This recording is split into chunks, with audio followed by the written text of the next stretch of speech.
হরে কৃষ্ণ। সাধু সঙ্গের বৈশিষ্ট্য কি এবং প্রকৃত সাধু কে? যিনি পরমেশ্বর ভগবান শ্রীকৃষ্ণের দৃঢ়নিষ্ঠ ভক্ত, তিনি হচ্ছেন সাধু। এটি হচ্ছে সাধুর সরল সংজ্ঞা। ধর্মস্তু সাক্ষাৎ ভগবত প্রণীতম, অর্থাৎ ভগবানের দেয়া যে আইন সেগুলো হচ্ছে ধর্ম। অর্থাৎ যিনি ভগবানের একনিষ্ঠ ভক্ত, সর্বদা তিনি ভগবানে নিমগ্ন থাকেন, ভগবানের নাম কীর্তন যিনি নিমগ্ন থাকেন, সেটাই হচ্ছে সাধুর বৈশিষ্ট্য। অর্থাৎ সাধু সঙ্গ মানে হচ্ছে একজন ভগবানের শুদ্ধ ভক্তের সঙ্গ করা, তাকে বলা হয় সাধু সঙ্গ করা। সঙ্গ মানে কি?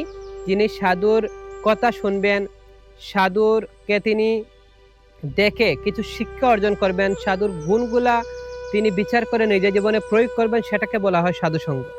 সাধু সঙ্গ মানে এই নয় যে সাধুর কাছে বসে 1 ঘন্টা সময় কাটানো, এটাকে সাধু সঙ্গ বলা হয় না। সাধুর যে দেওয়া নির্দেশ পালন করা, এটাকে বলা হয় সাধু সঙ্গ।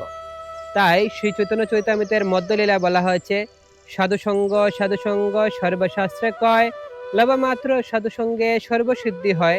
যদি পরমেশ্বর ভগবানের শুদ্ধ ভক্তের একটি কথাও যদি আমরা হৃদয়ে ধারণ করতে পারি, সেই বাক্য দ্বারাই আমার জীবন পরিবর্তন হয়ে যাবে এবং আমিও একদিন শ্রীকৃষ্ণ চরণে নিত্য আশ্রয় গ্রহণ করে ভগবানের একান্ত দাস হওয়ার সৌভাগ্য অর্জন করতে পারবো।